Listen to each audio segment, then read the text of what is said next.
I bet you've heard of Warren Buffett. As the CEO of Berkshire Hathaway, a company he has built over time, Buffett has amassed a net worth of $115 billion. To put that into perspective, an average American earning $50,000 per year would have to work for 2.3 million years to earn that much money.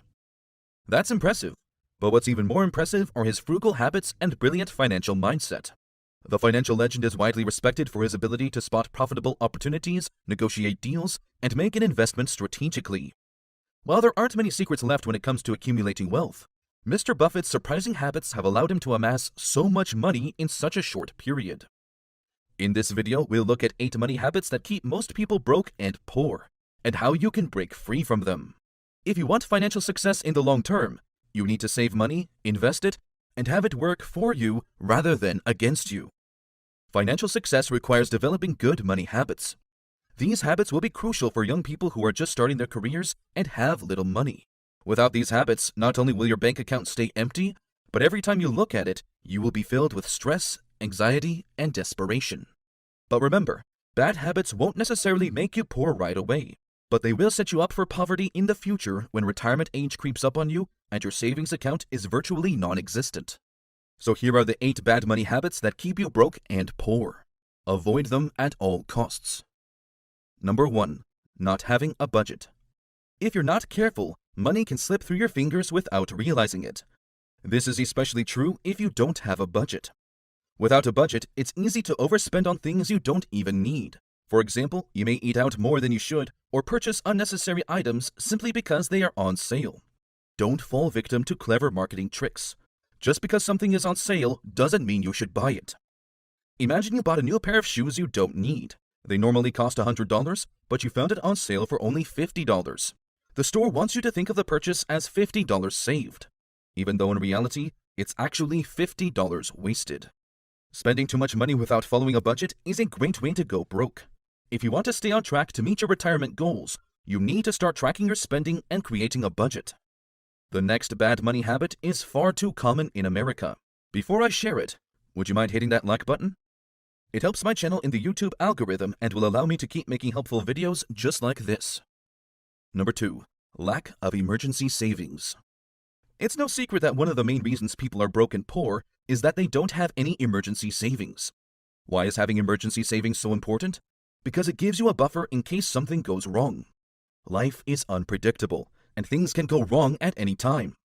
If you don't have emergency savings, you're much more likely to end up in debt if something unexpected arises.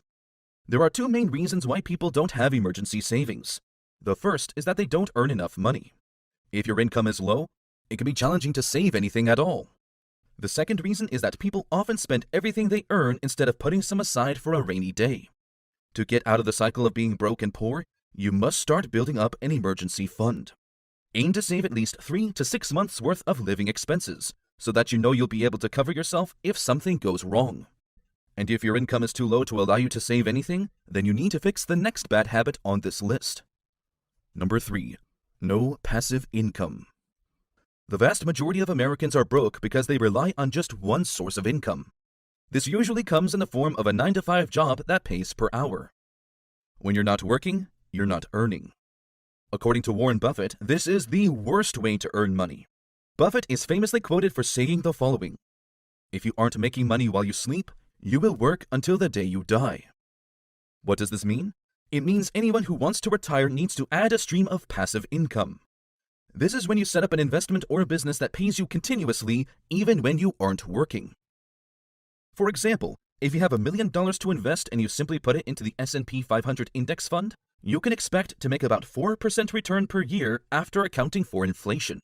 This comes from the famous 4% rule in investing. Your $1 million investment would generate $40,000 per year for you passively for the rest of your life, as long as you don't touch your principal investment. But there's a problem. You probably don't have $1 million lying around in cash to invest. So what can you do? You can start by looking for a passive income side hustle that will allow you to make extra cash even when you're not working. Most people go through life using up a very, very small part of their potential. And so anything you do that invests in yourself, that's the best investment you can possibly make. And then I would follow my passion. I mean, whatever turns you on. There are many passive income side hustles out there, But my favorite one is perfect for beginners who want to work from home and only have 5 to 10 hours of extra time per week. So what is this side hustle that I love so much? Click the link in the pinned comment to a free video that will explain everything. Number 4. Keeping up with the Joneses. Trying to keep up with your neighbors is a great way to spend more than you can afford. It would be best if you focused on your own financial goals and not what others have. If you're like most people, you're probably still trying to keep up with the Joneses. You know who I'm talking about. The family down the street with a new car, the big house, and the seemingly perfect life. They always seem to have money, and you can't help but wonder how they do it. The truth is, the Joneses are probably just like you. They're living paycheck to paycheck, and they're in debt up to their eyeballs. The only difference is their spending habits. They might even earn less than you. The grass is always greener on the other side. Instead of trying to compete with your neighbors, focus on your own financial goals. The Joneses won't come to rescue you during retirement, so why should you waste your money just to impress them? Start by saving money instead of spending it. Put away at least 10% of your income into savings and long-term investments so that you have a cushion to fall on when times are tough. Besides, your life is probably more comfortable than you think. I don't have any problem with that at all. I do not think that standard of living equates with cost of living beyond a certain point. Number 5. Making impulse purchases. We've all been there before. You see something you want and buy it without thinking twice. This is called an impulse purchase, and it's a really common money habit that can keep you broke and poor. Why? Because impulse purchases are made without any thought or planning, which means they're often unnecessary and can quickly add up. If you're constantly making impulse purchases, it's essential to take a step back and consider your spending habits. Impulsive spending is usually driven by emotions such as excitement, happiness, or anger. And while they may give you short-term gratification, they will only leave you broke and in debt in the long run. Here are some tips to avoid making impulse purchases. Make a list of what you need before going shopping. This will help you stay focused and avoid buying things you don't need. Use the budget you created after learning about habit number 1 in this video and stick to it. This will prevent you from overspending on unnecessary items. Avoid shopping when you're feeling emotional. If you're angry, sad, or stressed, you're more likely to make impulsive decisions that you'll regret later on. Take your time when making a purchase decision. If an item is on sale but you're not sure you need it, wait a day or two before buying it. Chances are you'll realize that you don't really need it after all. Number 6. Not diversifying. If your investments are not diversified, you're in for a world of hurt. This also applies to your other sources of income. Don't just rely on a single job to cover all your expenses for life. Even at prestigious companies, no matter how smart you are, you could lose your job at any time. More than 10,000 highly skilled Facebook employees learned that the hard way. Buffett described diversification as protection against ignorance. That's because diversification is key to mitigating risk and ensuring that your portfolio can weather any storm. By spreading your investments across different asset classes, industries, and geographical regions, you'll be able to offset any losses in one area with gains in another. Without diversification, you're essentially putting all your eggs in one basket. And that's a recipe for disaster. So if you want to stay afloat financially, make sure you diversify your holdings. I love investing in index funds such as the S&P 500 because they are stable and a reliable way to grow your wealth in the long term. But for the short term, adding another source of income such as a business or side hustle can make you recession-proof. Number 7. Lacking a financial plan. If you're like most Americans, you probably don't have a personal financial plan. In fact, according to Schwab's 2021 Modern Wealth Survey, less than 1/3 of American adults have a written financial plan. Without a financial plan, it's easy to make poor money decisions that can keep you broke and in debt forever. For example, you may be tempted to spend money impulsively on unnecessary purchases or make impulsive decisions about major life expenses. A lack of financial planning can also lead to problems like not having enough money saved for retirement or being unprepared for unexpected life events. If you want to get ahead financially, developing a written financial plan is crucial. Start by setting goals for yourself and your family, then create a budget and track your progress over time.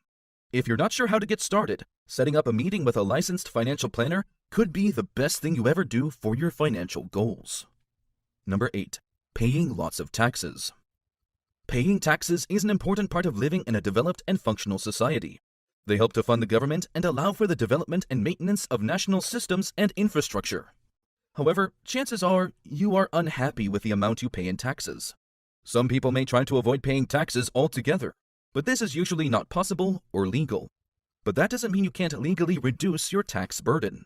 One strategy is to use a tax-advantaged account, such as a 401k or an IRA. Another strategy is to itemize your deductions. This can help you save money on your taxes by deducting things like mortgage interest, charitable contributions, and medical expenses. You can also take advantage of tax credits, which can reduce your tax bill by up to $1,000. Finally, you can try to negotiate a payment plan with the IRS if you cannot pay your taxes in full. In Canada, you can send this same request to the CRA. Now, since you watched all the way to the end, I have a bonus tip for you. Number 9. Inflating your lifestyle. When you live beyond your means, you are essentially spending more money than you have, which will eventually lead to debt and financial problems. On top of that, inflation can erode your purchasing power, making it challenging to keep up with your lifestyle. For example, let's say you earn $50,000 a year after taxes and spend $40,000 of it. You're living on 80% of your income and saving 20%. But then you get a raise to $60,000 a year. What do most people do? They start spending $50,000 and living on 83% of their income. Their savings rate drops to just 17%. Lifestyle creep can be dangerous because it means you're never really making progress in your quest to become wealthy. You're always just treading water. To avoid lifestyle creep, you need to be aware of it and make a conscious effort to keep your spending in check as your income increases. One way to do this is to use the 50-30-20 rule. 50% of your income for necessities like housing and food, 30% for wants like travel and entertainment, and 20% for savings and investments. You won't find your way out of being broke and poor if you have these 9 habits holding you back.